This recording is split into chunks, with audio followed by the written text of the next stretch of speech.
Jannik og hans gode skib Nordlyset forlod Danmark for snart 2 år siden for at tage på jordomsejling. De har på nuværende tidspunkt sejlet ca. 20.000 sømil og er nået om på den anden side af jorden, nemlig Australien. Det her er beretningen om, hvordan det er at sejle rundt langt væk hjemmefra, men i høj grad også om en anderledes hverdag, hvor alt foregår i fællesskab. Vi tager jer med på vores eventyr og deler både opture og nedture. Folk, der vælger at sejle ud på verdens have, har mange formål med det og mange forskellige måder at gøre det på. På Nordlyset er fokuset, at vi er et ungt sejlende fællesskab, lidt ligesom man kender det fra kollektiver og højskoler. Man bliver hurtigt rigtig gode venner ombord, hvilket betyder, at meget af tiden går med sjov og leg. Vi har dog også en hverdag, der skal fungere, hvilket vi klarer i fællesskab. Det er dog Jannik, som har overblikket og det overordnede ansvar i hans rolle som skipper. Jeg lavede den filosofi ombord nu, at det er skibet, fællesskabet, og så kommer en selv. Og det er altid en rækkefølge, fordi at skibet det har bare første prioritet. Når vi er i havn, så går vi i gang med det samme med at reparere på skibet, for der er altid noget, der går i stykker. Derefter så tager vi fællesskabet. Hvordan har vi det bedst sammen? Det gør vi sammen, og så derefter kan man tage det, man skal selv. Det kan nogle gange være hårdt, fordi man er sammen med alting hele tiden, og man har ikke meget privatliv. Men det er også super sjovt, fordi det giver jo den fællesskabsfølelse, som jo er betegnet for langsejlads.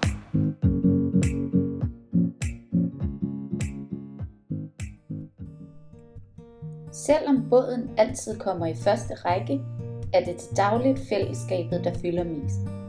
Vi bor rigtig tæt og har længere perioder på vandet, hvor vi ikke ser andre mennesker. Det, at vi er så meget sammen, gør, at man bliver hinandens familie på godt og ondt. Ved fødselsdage er det en fast tradition, at fødselsdagsbarnet bliver vækket med sang, fødselsdagshat og en gave. Man er langt væk fra sin familie, og derfor føles det ekstra vigtigt, at der bliver gjort meget ud af dagen. Når hun var, er hun glad. Hurra, hurra, hurra. Men denne dag er også her for hjemme. Venter mor og far med dejlig chokolade og kager til. Båden er vores hjem, og som i et hvilket andet hjem er der altid noget, der skal fikses. Især når alting er i konstant bevægelse og udsættes for saltvand, kan man ikke komme udenom, at tingene slides lidt hurtigere. Jeg tror det er tang den her gang. Så skal vi pille affaldsslangen af, og så skal vi afmontere toppen fra bunden. Hvad leder du efter? Jeg leder efter, når jeg rydder op. Det er så større projekt. Jeg har brug mere plads. Du har sgu da sygt meget plads nede i kistebænken. Jeg vil have mere plads til værk. Selvom man på vandet ofte ser sig fri for at blive påvirket af verden omkring sig, sker der dog begivenheder, som har en stor betydning for vores rejse. Den 15. marts 2020 meldte de australske myndigheder indrejseforbud i forbindelse med den verdensomspændende coronavirus. Et par gæster valgte at afmønstre og rejse hjem til Danmark grundet lukningen af landegrænser. Vi var dog stadig 4, som valgte at blive på Nordlyset sammen med Jannik.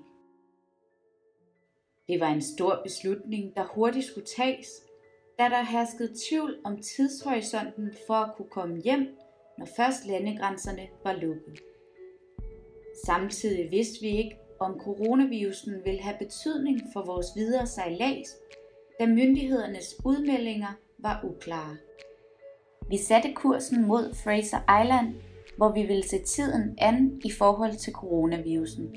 På vejen til Fraser Island gjorde vi et kort stop på Moreton Island, da der her ligger en samling af rav, som man kan snorkle på. Moreton blev det sidste sted, hvor vi så andre turister efter coronavirusens nedlukning af Australien.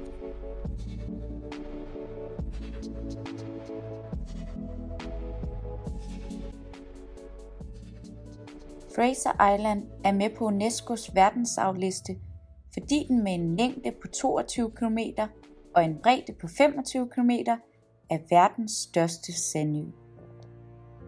Det er en helt unik oplevelse at få lov til at være de eneste turister på en ø som Fraser, der normalt har 380.000 besøgende årligt. Coronavirusen betød for os, at vi måtte ligge for anker i en måned ud for Fraser Island, da myndighederne ikke helt vidste, hvilken gruppe vi hørte ind under, og dermed hvilke restriktioner, der skulle gælde for os. På mange måder ventede vi, uden at vide hvor længe, samtidig med, at situationen rundt om i verden blev værre og værre. Pludselig var vi meget langt væk, og uvisheden fyldte meget. Set i retrospekt var det fantastisk, da vi fik en tvunget måneds ro, som vi vist alle nød godt af. Vi fik dog hurtigt opbygget en hverdag, på trods af de uvidste omstændigheder. Vi stod op med solen, fik vores morgenkaffe efterfulgt af fælles morgenmad. Når morgenmaden var ryddet væk, gik dagene med at plaske rundt i vandet, gå ture på stranden, læse bøger, spille kort og lave lækker mad til hinanden.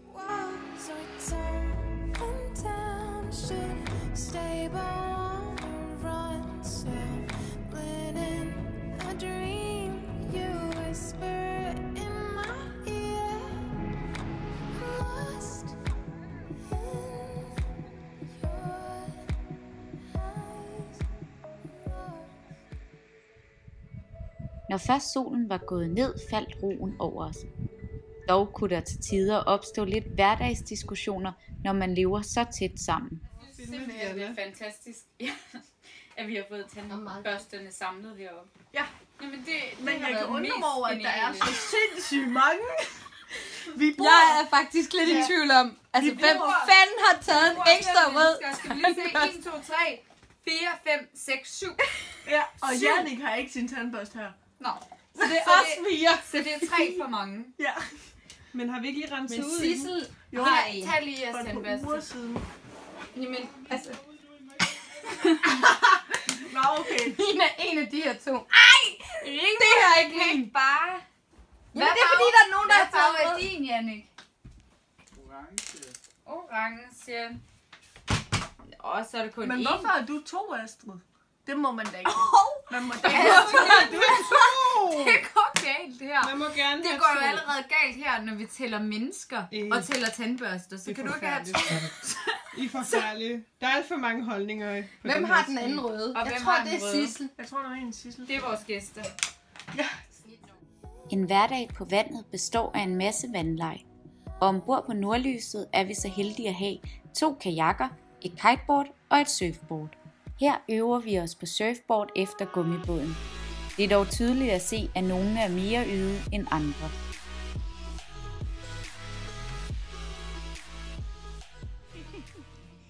Mange aftener går med at lave bål og nyde hinandens samvær. Vi har ikke noget internet ved Fraser Island. Og sådan er det mange af de steder, vi sejler, og bestemt også en af de ting, vi nyder mest ved et liv på vandet.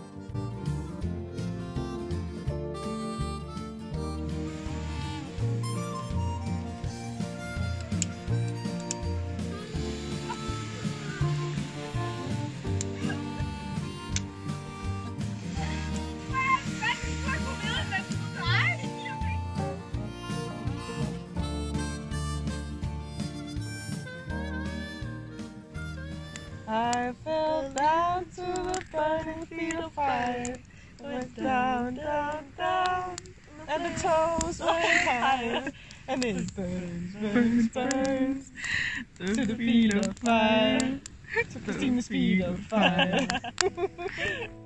Efter en måned isoleret på Fraser Island, er vi heldigvis klar til at sejle mod nye opdagelser. Det trænger vi vist også til, så vi kan få nogle nye samtaleemner til morgenbordet. Så er jeg det sidste stykke tilbage. Og hvor...